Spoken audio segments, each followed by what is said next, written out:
Is Professor Dilip Petty Silva. He's the chair professor in community dentistry and a specialist in health finance. Anyone who's been involved in health finance, human resource analysis knows him very well. He will speak about the history of dental public health in Sri Lanka. Over to you, sir. Thank you for coming all the way. Yeah, just start. Thank you, Doctor, for inviting me. I'll just speak about the dental public health, nothing about health finance. I think first slide. The history of dental public health. Next slide. Yeah, the first three dentists to come to Sri Lanka in 1915 were medically qualified as well. They had a LMS and a LDS. So the first dentist per se comes in 1916. Dr. Sinley William Grane with LDS, that is licence in dental surgery, and was considered as the first dental surgeon in Sri Lanka in 1916. And in 2016, I wrote a book of 100 years of dentistry in Sri Lanka to celebrate 100 years. Next slide. And where did they practice? You know this place. This was the top hotel in Sri Lanka in 1916. So they start practicing here. The structure is the same. It's very close, few kilometers from here, the Golf Face Hotel. The second dentist started in Great Oriental Hotel, or GOH, in front of the harbour. Third guy went to Queen's Hotel, Kandy. So that means dentistry was limited to hotel-based practice, and you can imagine who were their clients. Must have been the very rich and the British. Next slide. Then so from 1916 until 26, there's only private practice. And in 1926, the government started its first clinic, and this place was the stable of the then the General Hospital Colombo. Stable is where you park your horses, right? This is the Dental Institute, and this building was demolished in 2007 to put up the 9-story building, which is in what place now. So the formal training, the history of Sri Lanka goes back to 1938. They started the dental course, leading to LDS, but the trainees or the students were medically qualified LMS graduates who qualified from the Colombo faculty or Ceylon Medical School at that time. So they selected 4 of them who have completed the LMS, License in Medical and Surgery, to follow the dental course, which of 2 years duration. Then after this, the first batch passed out. Due to whatever the reason, the course was scrapped. And the formal BDS course was started in 1943 in Colombo Medical Faculty and shifted to Peradeniya in 1953. And from 1943 up to this morning, we have produced 3,360. Why I say up to this morning? Vajira knows another 70 graduated today. They said the exam. So my statistics only up to this morning, we have produced 3,360. And at Peradeniya, when the medical faculty started in 1961, the dental school was absorbed to the medical faculty, and it was only a department. The dental school was only a department of the medical school. Thereby, when the PGM, next slide, when the PGM started in 1976, and when the PGM Act became, PGM started from the Ceylon University Act in 1976, as Upul mentioned. Then the PGM Act came to effect in 1980.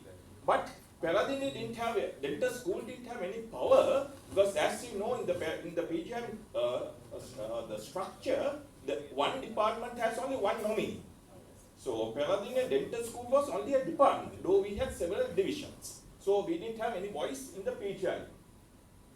Then from after 1980s, the Board of Studies came. As you mentioned, Board of Study in Community Medicine was one of the oldest. And by this time, I'll speak about him. One gentleman has come, my guru, after his PhD, and he was writing letters for so many people, asking them to start a course. Next slide. So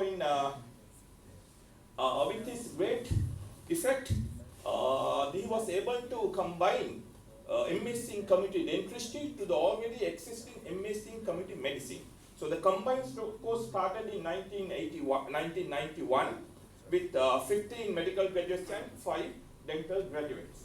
And this course was originally overseen by the Board of Study in Dental Surgery, which is the only board the dental fraternity had, and Board of Study in Community Medicine. But after 3 years, the Board of Study in Community Medicine was good enough. They said, okay, we'll look after this baby and get the dental board away from it.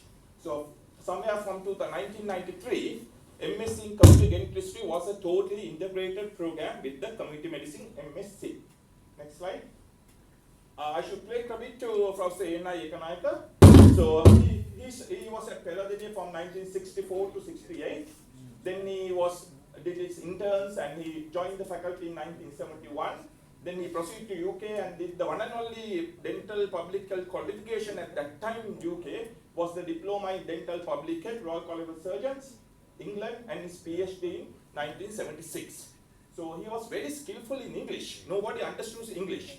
So I can remember when I was doing my PhD in UK, my supervisor was an English lady, English born and living as senior professor there. She once came to my room and said, "You ask your professor Ekanaika, I can't understand what he writes in his emails."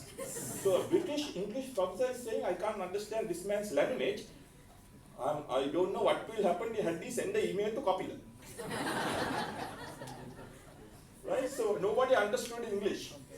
Right? But nowadays also he writes to papers, but I don't think anybody can read it. Right? So but he was fighting so hard, and he was co-opted as the Board of Study member in 1990, which he serves until retirement. And with the change of the PGIM ordinance, Professor of Community Medicine at the University of Peladeniya became an ex officio member of the Board of Study, which I hold at the moment.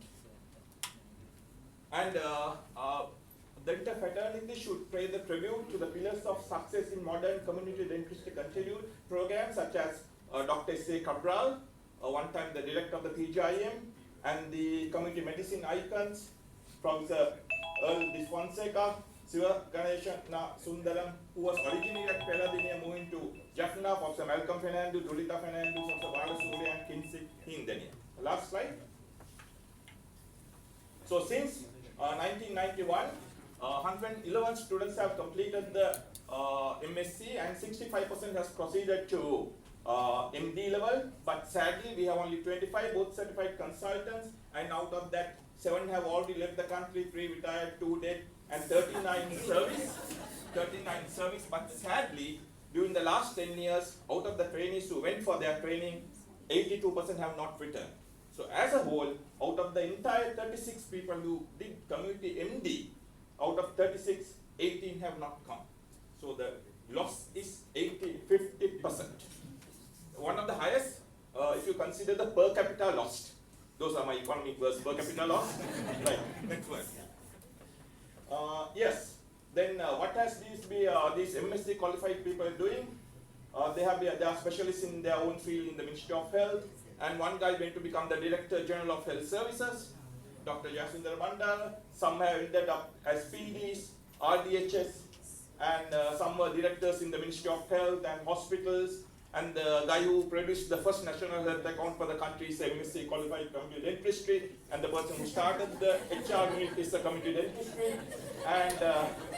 And also until yesterday night only I was preparing this, because Kapita told me just 2 days ago, I didn't know that I'm the first chair professor in the country in community dentistry who's locally trained. Right? Because there have been 2 professors, Professor N.I. Ekanaika, he was there for 40 years, and Professor Mrs. Lilani Ekanaika, they are not related, she was there for 43 years, overlapping 30 years, but both of them had PhDs. So I'm the first guy to be locally trained from MSc and MD to come to the chair professorship. Thank you. What else? Yes, so these are the achievements. Just to cut short here, if you consider the WHO data for caries level, we are in the lowest level. That means our achievements are good, but that doesn't mean we can be complacent. It's like your MMR or infant mortality, we have to do better. So there's a lot of work to be done. So I hope these guys will do it. Thank you very much, Kapil. Thank you, sir. The last speaker at the story night here is the person who always comes punctually to everything. He has waited 1 hour overtime patiently and in a very saintly fashion. Dr. Vinaya Ratna, chairman of the Sarvojaya Shramadana movement and one of our former presidents of the CCBSL. He has a very special story to tell, ladies and gentlemen. Here we go. Can I make a slide? I'm not going to use the slides because I don't think you are in the mood to listen to this presentation. This is about NGOs and UN. So I'll just tell two short stories and finish. I will share the presentation. It has all the information that Kapila wanted me to share. So there was a rich man who had a very rich man who had a big house, and his house was getting robbed almost every day. And then this was some time back before the CCTV time. So he went to a dog shop, and asked, "Can you give me the biggest dog that you have?" Right? He didn't tell the reason. Then he was very happy. He took the dog home, and again the house was robbed. So he was very angry, and he returned back to the dog seller and said, I took this dog and still my house was robbed. Then the dog seller said, "You didn't tell me the reason. You just asked for the biggest dog." So he said, I have a solution. Take the small dog also. Because the big dog, what he did was, he eats a lot and he sleeps. So the next day, there were no robbers, because when the robbers came, the small dog, who was very skinny dog, he doesn't eat that much, and he used to bark. And then the big dog wakes up and then attacks the robber. So the big dog is like the government. And the small dog is like the CSOs and the NGOs. This story was related to me by my father. The second category is the NGOs, UN. After the war ended, we all know there were so many UN experts who were running around the country, particularly in the north and the east. So there was this UN expert who was traveling to the east, and he saw a herd of sheep. When you go there, Bataloo, and there's this, you call the shepherd, the person. So he was very fascinated, and he went to this shepherd. He stopped his the four-wheel drive jeep, and then went to this shepherd and asked, "If I tell you something that you don't know, will you give me a goat?" Then the shepherd said, "Yes, sir, yes."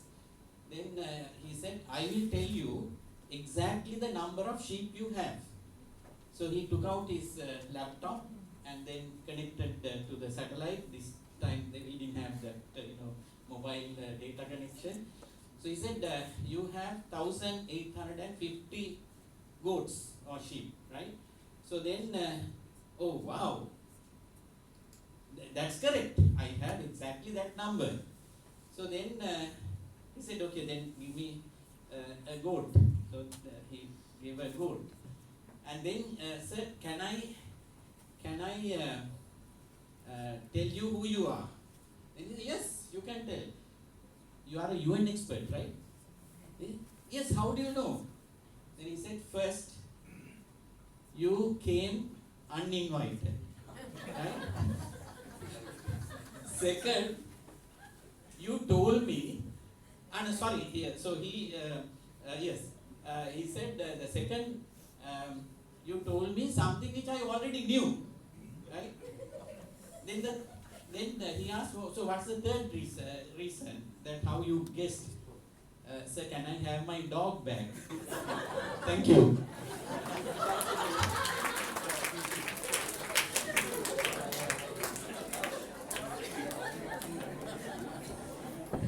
Okay, ladies and gentlemen. Okay, so what a night it has been. Thank you, sir, for finishing our storytelling night in such a high note.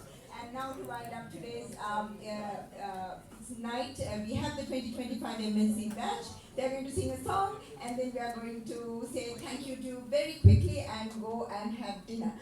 So on stage, ladies and gentlemen, the 2025 MSc batch to sing a song. A round of applause. See the future of public health coming on stage. I think faster. Don't give up.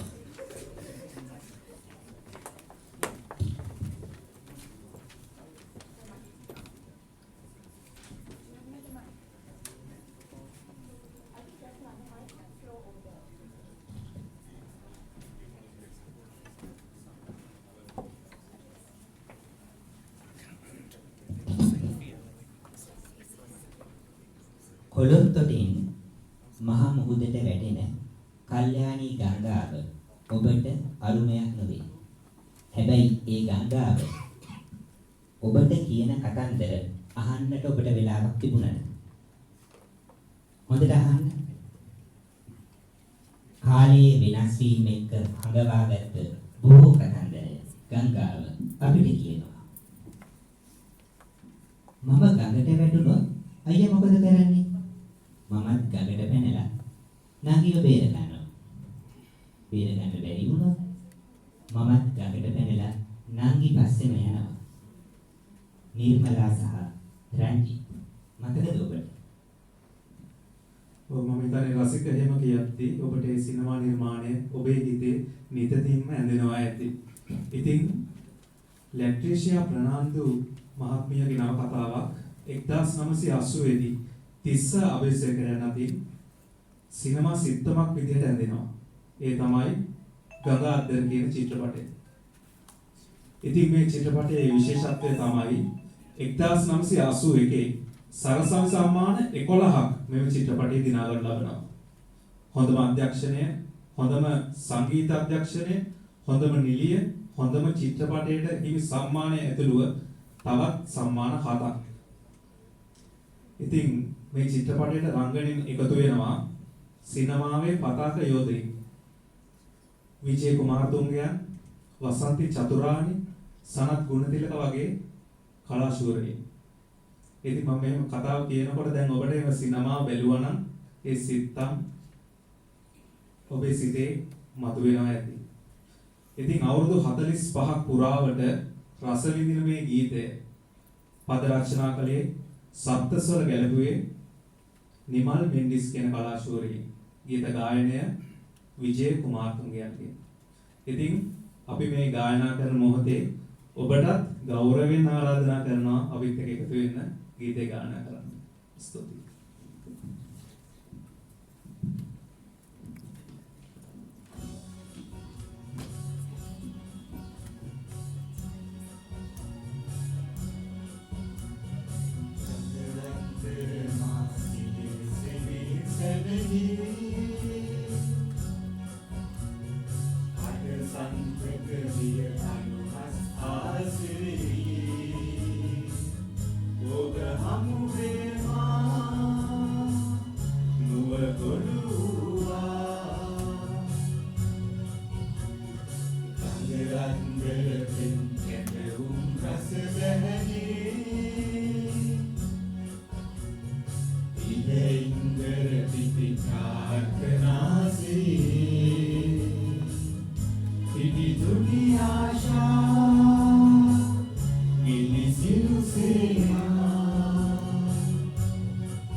ඔබ ආයේ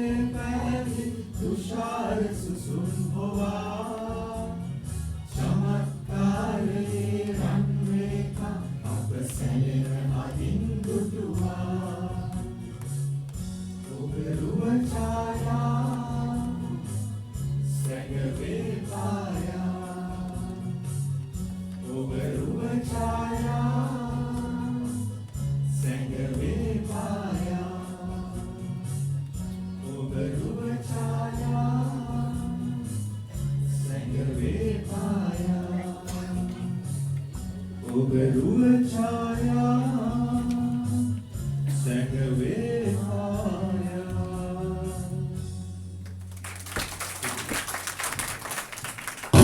Thank you to the 2025 MSc batch. And now to very quickly wrap up today's night, I call on stage Dr. Juan Ferdinando.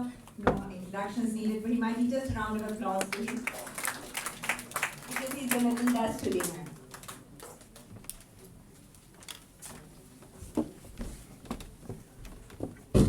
Thank you. President of the College of Communication of Sri Lanka, past president, fellows, distinguished invitees, ladies and gentlemen. This will be a very brief segment because Santosha strongly advised me not to tell stories in this because she knows me. And it's a wonderful night, and we really thank you very much for your gracious presence and your contribution for making this event a success.